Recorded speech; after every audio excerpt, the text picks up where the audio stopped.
Screen share हो जाए तो बताइएगा।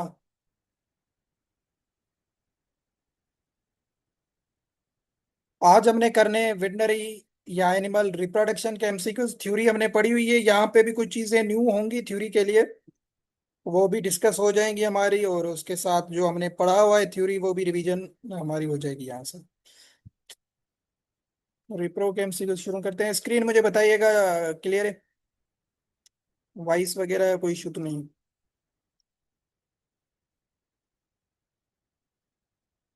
चलो ओके।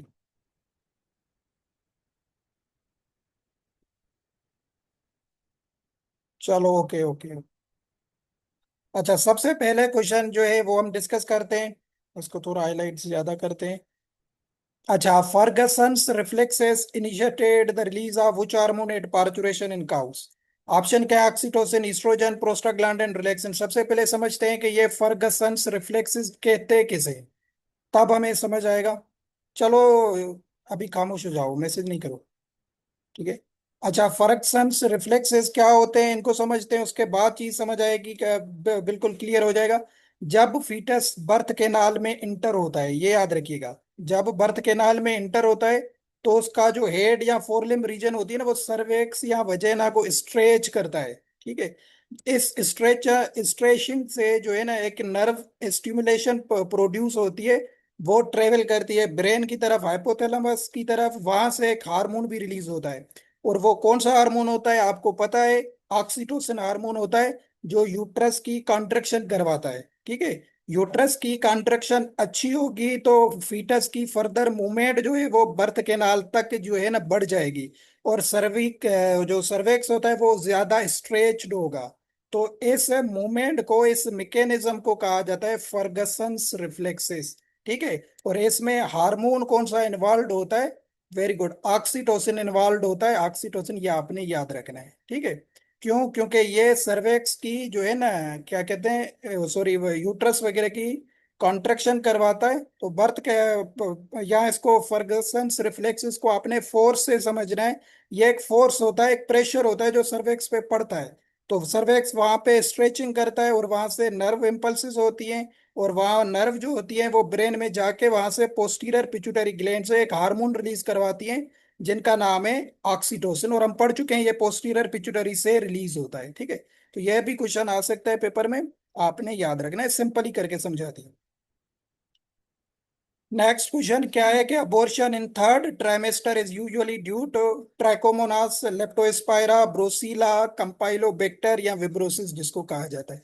जब भी थर्ड ट्राइमेस्टर की बात है, थर्ड ट्राइमेस्टर में कौन सा जो है ना अबॉर्शन, कौन सी डिजीज करवाती है, आपने ब्रूसलोसिस जहन में बिठानी है एग्जाम पॉइंट ऑफ व्यू से। वैसे लेप्टोस्पायरोसिस भी थर्ड में करवाती है, but commonly most repeated question ये आता है ब्रूसलोसिस से। तो आपने ये याद रखें, जो लास्ट 3 मंथ होते हैं प्रेगनेंसी के, वहां पे अगर सडनली अबॉर्शन हो जाता है तो आपके जहन में एक ही डिजीज आनी चाहिए लास्ट ट्राइमेस्टर में, ब्रूसलोसिस। बाकी फर्स्ट में जो होता है, फर्स्ट में होती है ट्रैकोमोनियासिस या ट्रैकोमोनास फीटस, ये फर्स्ट में अर्ली अबॉर्शन हो जाता है, या फीटस की अर्ली एम्ब्रियोनिक डेथ हो जाती है उस ट्रैकोमोनियासिस की। बट मोस्टली थर्ड ट्राइमेस्टर का पूछा जाए तो आपने ब्रूसलोसिस, ये मैंने कल भी बताया था कि अबॉर्शन, रिटेन्ड प्लेसेंटा, मेट्राइटस, यूट्रस की इन्फ्लामेशन, फर्टिलिटी को रिड्यूस करना, ओर्काइटस, ये सारा काम कौन करता है? ब्रूसलोसिस करता है, ठीक है। और ब्रूसलोसिस अगर ह्यूमंस में हो जाता है तो उसको कहा जाता है अंड्यूलेंट फीवर, ठीक है। इसका ये सिनोनिम भी मैंने पढ़ाया था आपको, अंड्यूलेंट फीवर, ठीक है, इसको कहा जाता है। ये जूनोटिक डिजीज भी है ब्रूसलोसिस।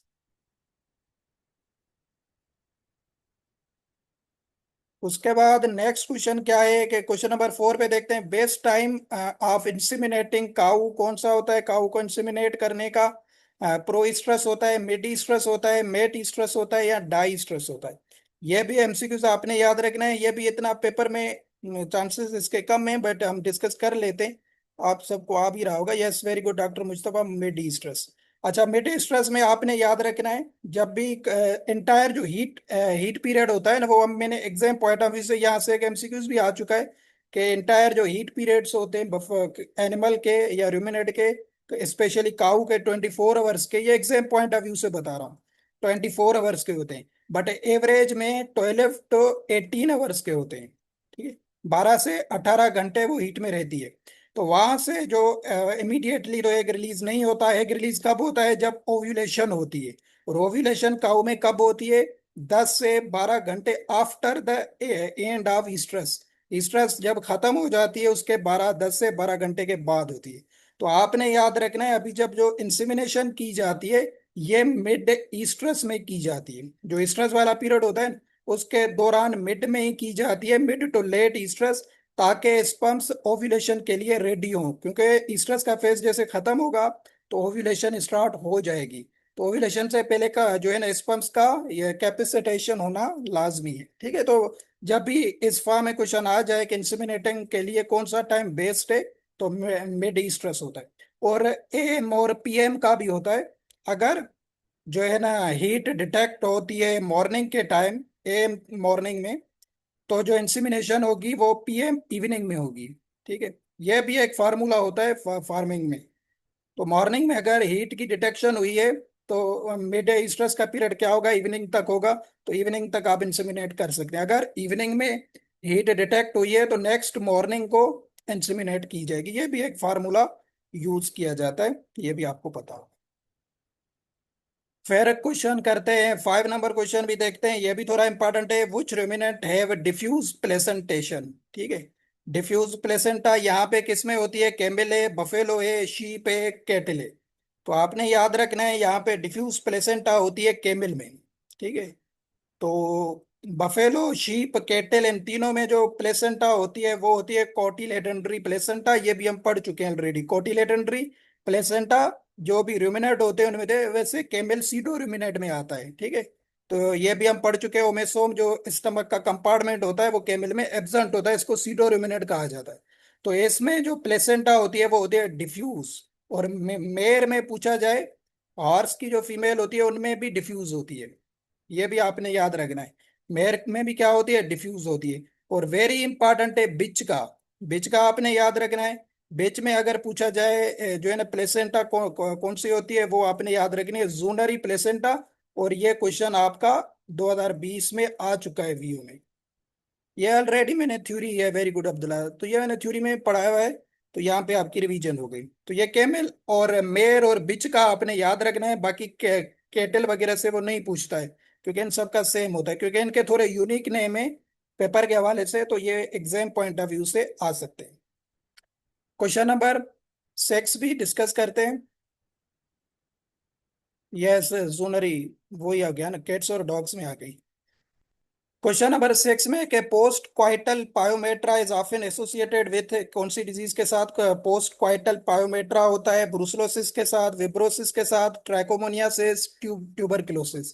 तो आपने याद रखना है, ये भी हमने डिजीज पढ़ी थी यहाँ पे एनिमल रिप्रोडक्शन में, एनिमल रिफ्रेशर में आपको बताया था कि पायोमेट्रा कंडीशन बनती है ट्राइकोमोनियासिस में, बोआइन ट्राइकोमोनियासिस, ट्राइकोमोनास फीटस से होती है। तो इसमें पायोमेट्रा का मतलब क्या होता है? पायो का मतलब होता है पस, मेट्रा का मतलब होता है यूट्रस। तो यूट्रस में पस भर जाती है, अक्यूमुलेशन ऑफ पस इन यूट्रस, इनसाइड द यूट्रस। तो ये ट्राइकोमोनास फीटस से ये प्रॉब्लम होती है। ये वैसे वेंट्रल डिजीज है ट्राइकोमोनियासिस। ये नेचुरल मेटिंग के दौरान फैल जाती है एनिमल्स में। पोटैटो सूप लाइक जो है ना पस इसकी बनती है। ठीक है, यह आपने याद रखना है। तो ये ड्यूरिंग मेटिंग ये काऊ में ट्रांसमिट हो जाता है पैरासाइट। तो इससे पोस्ट क्वाइटल पायोमेट्रा जो है ना होता है। तो ये जब भी क्वेश्चन आ जाए तो ट्राइकोमोनियासिस से ये आपने याद रखना है। उसके बाद नेक्स्ट क्वेश्चन 9 नंबर, ये भी वहां पे पढ़ाया था, यहाँ पे जस्ट आपकी रिवीजन हो जाएगी। सेमिनल वेजाइकल्स एंड काउपर्स ग्लैंड, यहाँ जिसको बल्बो यूरेथ्रल ग्लैंड भी कहा जाता है, आर एब्सेंट इन, किस में एब्सेंट होता है? हॉर्स में, काऊ में, पिग में, या डॉग में? तो ये भी आपने याद रखने हैं, दो चीजें। वेरी गुड, डॉग में। डॉग में ये एब्सेंट होते हैं सेमिनल वेजाइकल्स एंड ये एसेसरी एसीएक्स ग्लैंड्स होते हैं। ये वहां पे बताया भी था, जैसे सेमिनल वेजाइकल्स है, प्रोस्टेट ग्लैंड है, काउपर्स ग्लैंड है, ये सारे क्या है? एसेसरी ग्लैंड्स होते हैं। ठीक है, तो ये डॉग में एब्सेंट होते हैं दोनों। और वहां पे डॉग में क्या होता है? प्रोस्टेट ग्लैंड होता है जो सारा फंक्शन इनका करता है। तो डॉग में प्रोस्टेट ग्लैंड होता है और ये seminal वेजाइकल्स and Cowper's gland absent होते हैं। ये आपने याद रखना, और जब भी पूछा जाए तो ये आपने करना है। डॉग में एब्सेंट होते हैं काउपर्स ग्लैंड एंड सेमिनल वेजाइकल्स। अच्छा, ये भी आपने याद रखना 11 में, सिग्माइड फ्लेक्सर जो है ये किस में एब्सेंट होता है? स्टालियन में। स्टालियन हॉर्स का जो मेल होता है एडल्ट, बुल हो गया, बोर हो गया पिग का, रेम शीप का हो गया मेल। तो किस में एब्सेंट होता है सिग्माइड फ्लेक्सर? ये आपने ये जो मेल का कॉपुलेटरी ऑर्गन होता है उसमें एस शेप्ड कर्व होती है, उसको सिग्माइड फ्लेक्सर कहा जाता है, ठीक है। ये भी डिटेल में मैंने बताया हुआ है, आपको पता होगा। तो ये स्टालियन जो होता है हॉर्स का मेल, उसमें एब्सेंट होता है, ये आपने याद रखना है, ठीक है। क्यों होता है? क्योंकि वो केवर्नियस मसल्स का बना हुआ होता है कोपुलेटरी ऑर्गन, स्टालियन का मस्क्यूलो केवर्नियस का। बाकी जो एनिमल्स होते हैं उनका फाइब्रो इलास्टिक का होता है, ठीक है। तो उनमें सिग्माइड फ्लेक्सर मौजूद होता है, और इनमें हॉर्स में जो है ना, या डॉग में भी केवर्नियस मसल्स होती है इन्वॉल्व, तो इनमें एब्सेंट होता है सिग्माइड फ्लेक्सर। सिंपली आपने ये ऐसी इसी फॉर्म में एमसीक्यूज याद रखना है, और डिटेल में यहाँ से क्वेश्चन नहीं आता। उसके बाद नेक्स्ट क्वेश्चन देखते हैं कौन सा इंपॉर्टेंट, यहाँ से ये वाला गोल्डन क्वेश्चन है पेपर में, बहुत चांसेस हैं इसके। In mare pregnancy can be diagnosed as early as, ठीक है। मेयर में जो प्रेगनेंसी है वो सबसे पहले अर्ली डायग्नोज कब की जाती है? डे 25 पे, डे 17 पे, डे 40 पे, डे 55 पे। तो ये भी आपने याद रखना है, जो है ना, एज अ वेटनरियन वो जो है ना चेक करना चाहता है कि वो मेयर जो है वो प्रेग्नेंट है या नहीं है। ये रेक्टल पल्पेशन से ही होती है। तो ये होती है, आपने जेन में बताना है, डे 17 पे, ठीक है। 17 डे पे मेयर में प्रेगनेंसी डायग्नोज की जाती है एज अर्ली, ठीक है। तो वहां पे रेक्टल पल्पेशन जो होती है वो फिर आपको पता है यूट्रस की टोन वगैरह देखी जाती है, एनलार्जमेंट ऑफ यूट्राइन हॉर्न्स। तो यह सिंपली आपने याद रखना है, अगर इस फॉर्म में क्वेश्चन आ जाए कि मेयर में early diagnosing diagnosis of pregnancy कब की जाती है? डे 17 पे की जाती है, आपने सिंपली यह एमसीक्यूज इसी फॉर्म में जहन में बिठाना है। उसके बाद नेक्स्ट क्वेश्चन मैंने मेडिसिन में बताया था, eclampsia is a metabolic disease किसकी है? बिच की है। बिच में मिल्क फीवर एक्लेम्पसिया को कहा जाता है। ये सेम वही होता है, बस नाम चेंज है। ये मैंने मेडिसिन में बताया था। अच्छा, उसके बाद क्या है, कहता है treatment of sips include, sips समझते क्या होता है? पिट्यूटरी एक्सट्रैक्ट होता है, एनी हेमोस्टेट होता है, ओएचई होता है, ओवरियो स्टेरोएक्टोमी, बोथ डी में है, बोथ ए एंड बी, ठीक है। तो ये आपने याद रखना, सिप्स कहा जाता है, यस सी। सिर्फ ये जरूर याद रखिए, क्वेश्चन आ जाता है, वरना किसी स्टेटमेंट में या किसी ऑप्शन में आपको जरूर वो दे देगा, ठीक है। सिप्स तो आपने याद रखना है, सब इनोव्यूलेशन ऑफ प्लेसेंटल साइड को कहा जाता है, ठीक है। सब इनोव्यूलेशन ऑफ प्लेसेंटल साइड का क्या मतलब होता है? ये बीच में कंडीशन बनती है आफ्टर वेल्पिंग, जो होता है पार्चुरेशन के बाद, जो प्लेसेंटा होती है वो यूट्रस के साथ अटैच्ड हो जाती है, वो हील नहीं होती है एज अ नॉर्मली, ठीक है। तो वो जो प्रॉपरली प्लेसेंटा की हीलिंग नहीं होगी, तो वो जो कंडीशन बनती है उसको सिप्स कहा जाता है, मतलब सब इनोव्यूलेशन ऑफ प्लेसेंटल साइड। तो ये जो है ना डेंजरस कंडीशन होती है, यहाँ पे प्लेसेंटा की जो साइड है वो इनलार्ज भी हो सकती है, ब्लड वेजल्स ब्लॉक हो सकते हैं। तो वेरी डेंजरस कंडीशन होती है। यहाँ प्रेसिस्टिंग वेजिनल डिस्चार्ज भी होता है इसमें।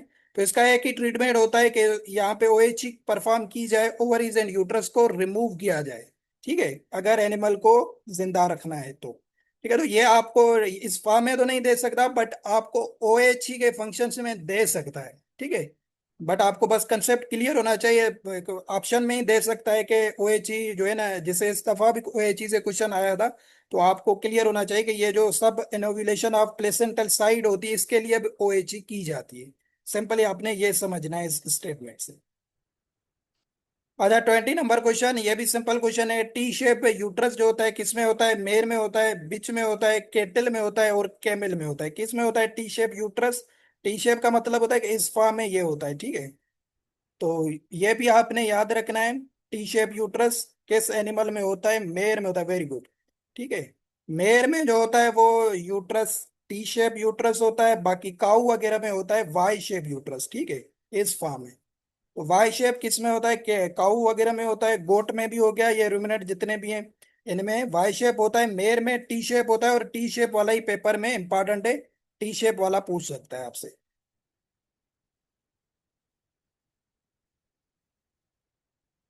उसके बाद नेक्स्ट क्वेश्चन कौन सा है?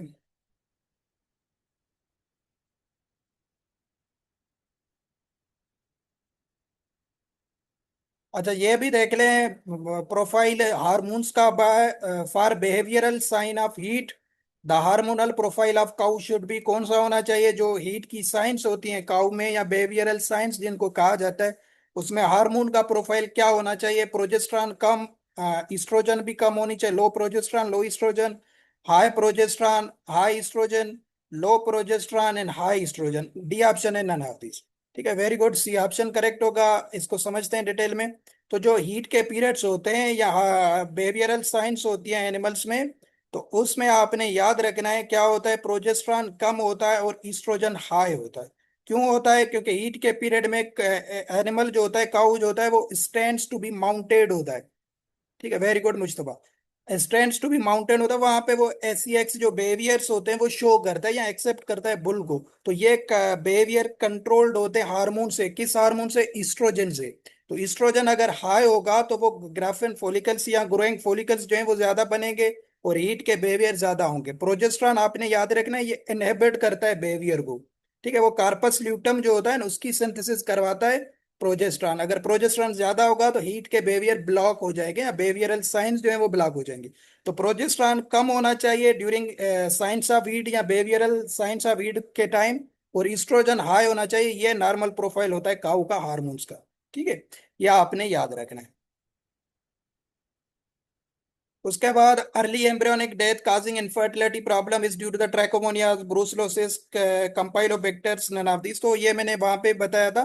अर्ली एम्ब्रियोनिक डेथ का पूछा जाए तो ये ट्रैकोमोनियासिस होती है। ठीक है, ये बिल्कुल अर्ली एम्ब्रियोनिक जो डेथ होती है शुरू में ही प्रेगनेंसी के, तो वो ट्रैकोमोनियासिस ही करवाता है। ये जो है ना, ट्रैकोमोनास फीटस से होती है। अगर लास्ट ट्राइमेस्टर में पूछा जाए, जैसे वहां पे क्वेश्चन भी किया था हमने शुरू में, वो ब्रूसलोसिस होता है। ठीक है, तो ये आपने ध्यान में रखना। अच्छा ये क्वेश्चन थोड़ा सा ट्रिकी है, ये भी समझते हैं। 29 पे, the interval between two successive heat is called. ठीक है, टू सक्सेसिव हीट का यहाँ पे पूछा हुआ है। यहाँ पे क्या है? काल्विंग इंटरवल उसे कहा जाता है, मेन इंटर सर्विस इंटरवल कहा जाता है, इंट्रो ईस्ट्रस इंटरवल कहा जाता है, या सबमिशन रेट कहा जाता है। तो आपने याद रखना है कि जो है ना, कि when cow come in to heat again and again, इसको कहा जाता है टू सक्सेसिव हीट्स। के पे वन हीट ईस्ट्रस पीरियड हुआ, उसके बाद फिर नेक्स्ट हीट का पीरियड हुआ, तो ये जो टाइम होता है, गैप होता है, इसको कहा जाता है intra oestrus interval. Calving interval आपने नहीं करना है। इंट्रा ईस्ट्रस इंटरवल किसे कहा जाता है? The time between two successive जो हीट्स होती हैं उसको कहा जाता है intra oestrus interval. Calving interval कहा जाता है टाइम बिटवीन टू काल्विंग, जो दो काल्विंग्स के बीच में टाइम आता है, उसको काल्विंग इंटरवल कहा जाता है। Very good, intra oestrus interval. ये पेपर में आ सकता है, वैसे इंपॉर्टेंट क्वेश्चन है कि टू सक्सेसिव हीट्स के बीच में जो इंटरवल होता है उसे क्या कहा जाता है? इंट्रा ईस्ट्रस इंटरवल कहा जाता है। ठीक है, फिर सर्विस पीरियड किसे कहा जाता है? जैसे बी ऑप्शन में सर्विस इंटरवल दिया हुआ है, यह होता है टाइम काल्विंग से सक्सेसफुल कंसेप्शन जो होती है उस तक जो टाइम होता है उसको सर्विस पीरियड कहा जाता है। ठीक है, बाकी सबमिशन ये कोई परफॉर्मेंस वगैरह का है। फिर आते हैं नेक्स्ट क्वेश्चन पे। ये टेस्ट भी आपने याद रखनी है, आप सबको आ भी रही होगी। ABR test is associated with ABR, इसका फुल फॉर्म क्या होता है ये भी आपने देखना है। ABR टेस्ट की जाती है trichomonas organism, brucella, listeria, none of these. ABR कहा जाता है अबोर्टेड बेंक्स रिएक्शंस को। ठीक है, ये लैब के जो है ना टेस्ट वगैरह होती है। और आपको पता है बेंक्स डिजीज किसको कहा जाता है? बेंक्स डिजीज कहा जाता है ब्रूसलोसिस को। ठीक है, ये नाम सिनोनिम बताया हुआ है ना। तो ये वो ये अबोर्टेड बेंक्स रिएक्शंस ये किए जाते हैं ब्रूसिला ऑर्गेनिज्म में। ठीक है, ये आपने याद रखना है। तो ये आपको शॉर्ट फॉर्म में थोड़ा कंफ्यूज करके टेस्ट दे सकता है कि ABR टेस्ट किसके लिए की जाती है? ब्रूसिला ऑर्गेनिज्म के लिए की जाती है। ये आपने जहन में बिठाना है। ठीक है, बाकी ब्रूसलोसिस से काफी MCQs बताए हैं। Last trimester abortion, retained placenta, metritis, zoonotic disease, undulant fever, ये सारे बैंक्स डिजीज भी इसका नाम है। तो ये आपने सारे याद रखने हैं इससे। 33 पे क्या कहता है? फर्स्ट का फॉलोइंग AI जो है ना artificial insemination with frozen semen was reported to be born in the year. ये भी क्वेश्चन आप दे सकता है पेपर में कि जो पहला काफ था फ्रोजन सीमन या AI की मदद से जो जिसका जन्म हुआ था वो किस ईयर में हुआ था? 1948 में, 1951 में, 1953 में, 1961। तो आपने याद रखना है ये हुआ था 1951 में। ठीक है, फ्रोजन सीमन किसे कहा जाता है? ये आर्टिफिशियल इंसेमिनेशन में जो सीमन बुल से कलेक्ट की जाती है वो फ्रोजन की जाती है लिक्विड नाइट्रोजन पे। इसका टेम्परेचर भी बताया है मैंने, यहाँ इस रिप्रो में एमसीक्यू आएगा भी सही। -196 डिग्री सेल्सियस होता है। ठीक है, तो ये टेम्परेचर पे जो लिक्विड नाइट्रोजन पे उसको फ्रोज किया जाता है, उसको फ्रोजन सीमन कहा जाता है। मतलब लॉन्गर पीरियड टाइम के लिए आप स्टोर करते हैं, फिर आप इंसिमिनेशन के दौरान उसको यूज करते रहते हैं। ये उसमें क्या कैरियो प्रिजर्वेशन टेक्नोलॉजी यूज की जाती है, जिसमें ग्लाइसरोल वगैरह भी हमने पढ़ा था, वो भी यूज किया जाता है ताकि वहां पे जो मोटाइल रहे स्पम्सीमन वगैरह। ठीक हो गया। तो ये जो वेटनरी में ब्रेक थ्रो हुआ था, ये हुआ था 1951 में। एक पहला काफ जो है ना वो पैदा हुआ था फ्रोजन सीमन। मतलब काफी टाइम पहले सीमन को रखा गया था फ्रोजन करके, फिर उसके बाद इंसेमिनेशन की गई थी। ये 1951 में हुआ था। तो ये भी क्वेश्चन दे सकता है पेपर में। अच्छा, उसके बाद ये वाला क्वेश्चन भी देखिएगा 35 पे। The desirable concentration of actively motile spermatozoa in frozen bull semen should भी कितने होने चाहिए? 10 से 15 मिलियन, 20 से 30 million, 60 million, more than 60 million. ठीक है, तो ये भी एमसीक्यू से आपने याद रखना है। फ्रोजन सीमन वही बात हो गई लिक्विड नाइट्रोजन पे, जो आप उसको फ्रोजन कर रहे हैं 190 डिग्री 6 टेम्परेचर पे। तो जब फ्रीजिंग की जाती है ना, तो उसमें कुछ स्पर्म्स की डेथ हो जाती है। ठीक है, तो वहां पे जो बचते हैं उनको कहा जाता है एक्टिव या मोटाइल स्पर्म्स। ठीक है, तो कुछ तो उनकी डेथ हो जाएगी, कुछ जो बचते हैं मोटाइल स्पर्म। तो स्टैंडर्ड जो रिक्वायरमेंट होती है वो आपने याद रखना है, 20 to 30 मिलियन होती है बुल की सीमन में। जो स्पर्म्स की तादाद होती है वो होती है 20 to 30 मिलियन। वैसे 30 to 60 मिलियन स्टोर किए जाते हैं, बट जो है ना आधे से ज्यादा उनकी जो क्या हो जाती है, डेथ हो जाती है, वो डाई हो जाते हैं स्पर्म्स ड्यूरिंग डिजायर टेम्परेचर वगैरह की वेरिएशन से। तो 20 to 30 अगर पूछा जाए डिजायरेबल कंसंट्रेशन मोटाइल स्पर्म्स की कितनी होती है बुल की सीमन में, 20 से 30 मिलियन। ये एमसीक्यूज भी आपने याद रखना है। अच्छा, उसके बाद क्वेश्चन क्या है कि 36 पे, ये भी थोड़ा इंपॉर्टेंट क्वेश्चन है। The commonly used model of AV used for collection of bull semen. Bull semen में कौन सा मेथड यूज किया जाता है आर्टिफिशियल वजाइना में? ठीक है, वेरी गुड बी। स्वीडिश होता है, डेनिश होता है, रशियन होता है, जापानीज होता है। तो ये भी आपने एमसीक्यूज याद रखना है कि आर्टिफिशियल वजाइना जो होती है एक डिवाइस या एक कलेक्शन होती है सीमन की बुल से। तो उसमें टेम्परेचर वगैरह या प्रेशर दिया जाता है। ये बात डिटेल में चीजें जब एवी से क्वेश्चन आएगा सीखेंगे। तो ये कलेक्शन ऑफ सीमन का एक डिवाइस होती है। तो इसमें एक जो है ना मॉडल यूज किया जाता है जो स्पेशली बुल बुल सीमन के लिए डिजाइंड होता है, उसको आपने याद रखना है। वो होता है डेनिश मॉडल। ठीक है, डेनिश मॉडल जो होता है ये डिजाइंड होता है पूरे वर्ल्ड वाइड में। ये इजी टू हैंडल होता है। वैसे ये स्टैंडर्ड बुल के लिए यूज किया जाता है। ठीक है, ये आपने याद रहे। तो ये भी आपको पूछ सकता है पेपर में, बट ये ऐसा कोई क्वेश्चन कभी आया नहीं है। उसके बाद नेक्स्ट क्वेश्चन देखते हैं कौन सा है यहाँ पे जो हमारे पेपर के लिए इंपॉर्टेंट है।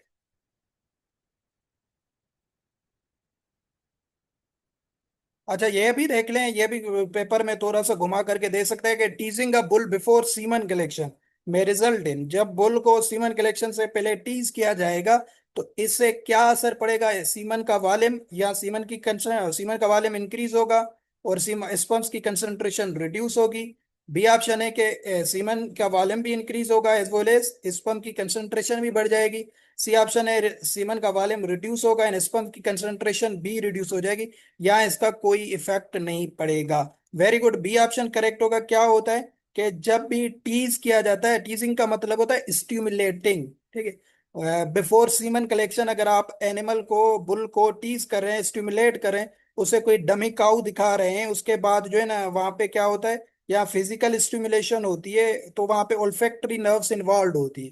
तो इससे क्या होता है, रिफ्लेक्सेस बढ़ जाते हैं, लेबिडो जिसे कहा जाता है वो इंक्रीज हो जाता है। जो एक्साइटमेंट होती है वो इंक्रीज हो जाती है। वहां से हार्मोनल स्टिमुलेशन भी ज्यादा, जैसे टेस्टोस्टेरोन की इफेक्ट भी ज्यादा बढ़ जाता है। ठीक है, सेमिनल वेजाइकल या जो एसेसरी ग्लैंड्स मैंने बताया उनका भी इफेक्ट बढ़ जाता है। तो इसके असर में होता क्या है कि एजेकुलेशन का जो वॉल्यूम होता है ना वो इंक्रीज हो जाता है और स्पर्म की कंसंट्रेशन भी बढ़ जाती है। तो बी ऑप्शन करेक्ट होगा कि सीमन का volume as well as sperm की कंसंट्रेशन इंक्रीज हो जाएगी। ये आपने याद रखना। ऐसा नहीं है कि आप उसे जो है ना स्टिमुलेट करेंगे और वो डिक्रीज कर देगा स्पर्म की कंसंट्रेशन, वो बढ़ा देता है। क्योंकि लेबिडो एक होता है जो एसीएक्स बिहेवियर्स को बढ़ा देता है, एक्साइटमेंट्स को बढ़ा देता है। तो इससे क्या होता है, semen as well as sperm की कंसंट्रेशन बढ़ जाती है। During teasing a bull before semen collection, ये आपने याद रखना। तो ये भी पेपर के लिए थोड़ा सा इंपॉर्टेंट है। फिर क्वेश्चन देखते हैं। अच्छा, ये क्वेश्चन A to Z यहाँ से कॉपी पेस्ट था 2020 में।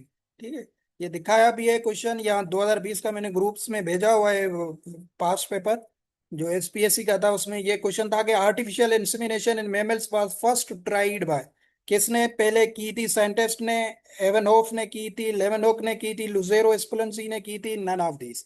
तो सी ऑप्शन वेरी गुड है कि लेजेरो स्पेल्सी एक साइंटिस्ट था, इसने सबसे पहले जो है ना आर्टिफिशियल इंसेमिनेशन की थी। यहां से दो और MCQs आपने याद रखने हैं, ठीक है, जो जाहिर है इसको थोड़ा सा मोल्ड करके दे सकता है पेपर में।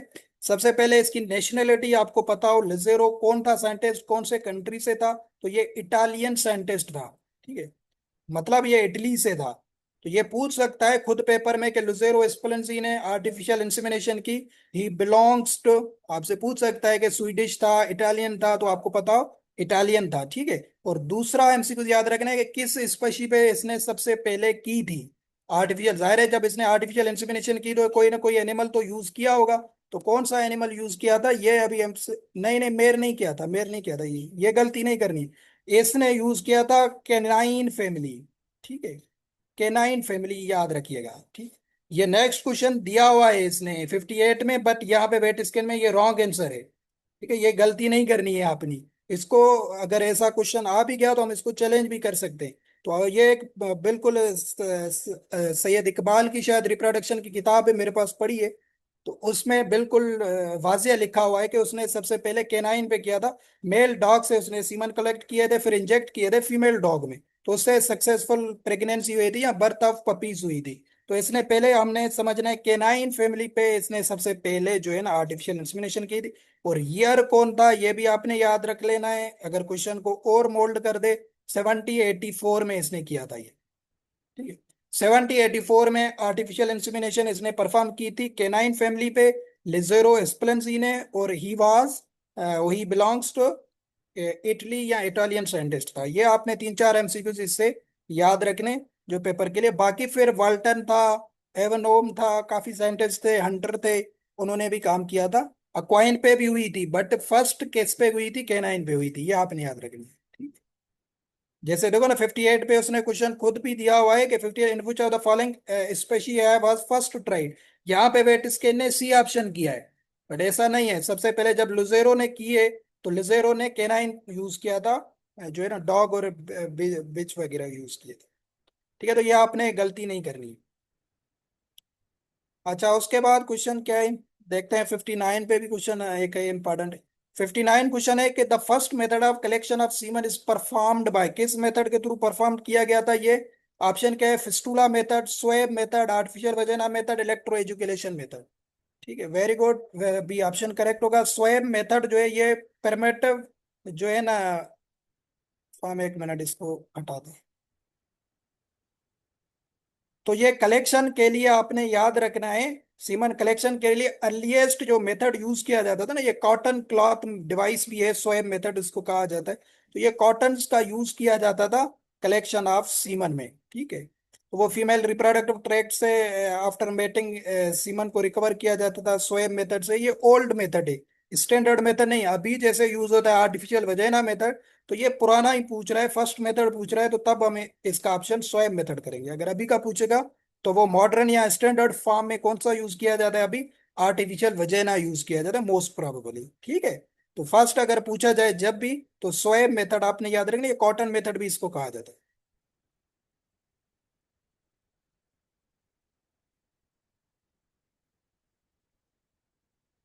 फिर यहाँ पे थोड़े और डिटेल्ड में क्वेश्चन है, ये इतने इंपॉर्टेंट नहीं है।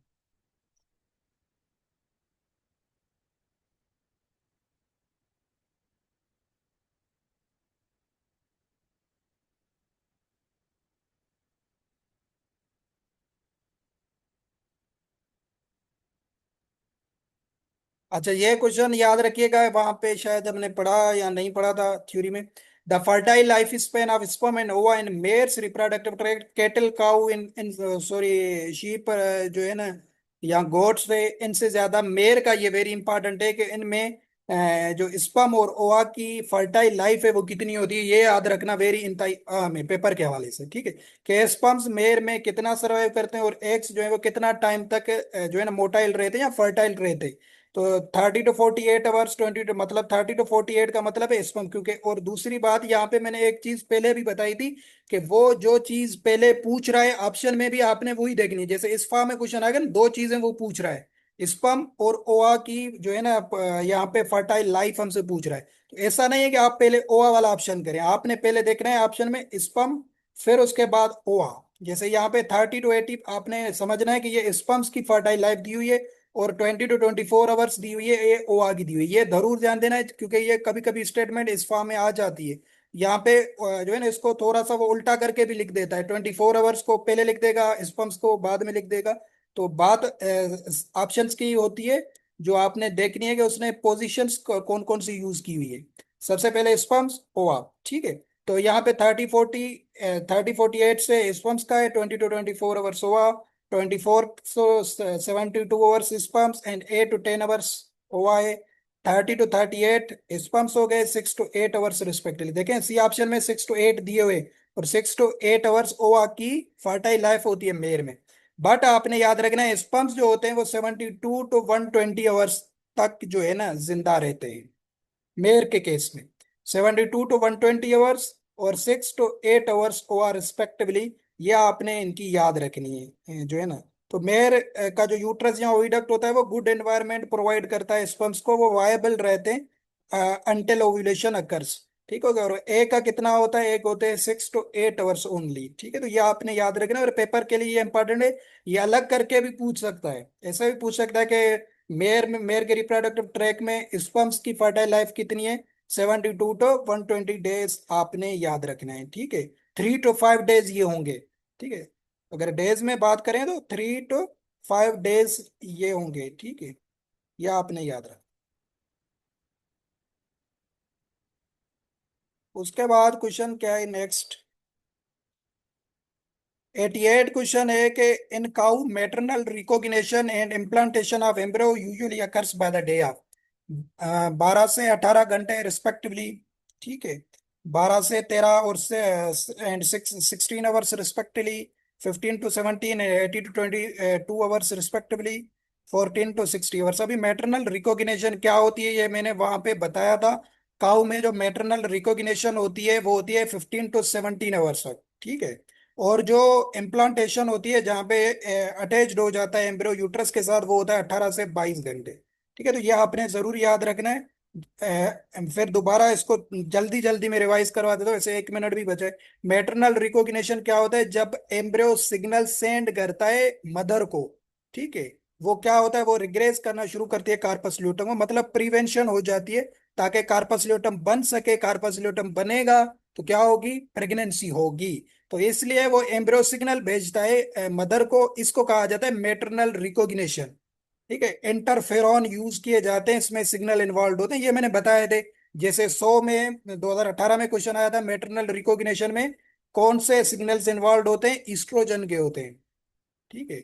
ये क्वेश्चन वहां पे थ्योरी में मैंने बताए थे, ठीक है। तो ये डे 15 to 17 तक ये एम्ब्रियो सिग्नल्स देता है। फिर होता है इम्प्लांटेशन का काम। इम्प्लांटेशन क्या होता है, जब एम्ब्रियो सरवाइव कर देता है तो वो अभी सिग्नल को मेंटेन करेगा to attach the uterine lining, uterine lining के साथ अटैच रहेगा। तो वो होता है 18 से 22 घंटे में रिस्पेक्टिवली।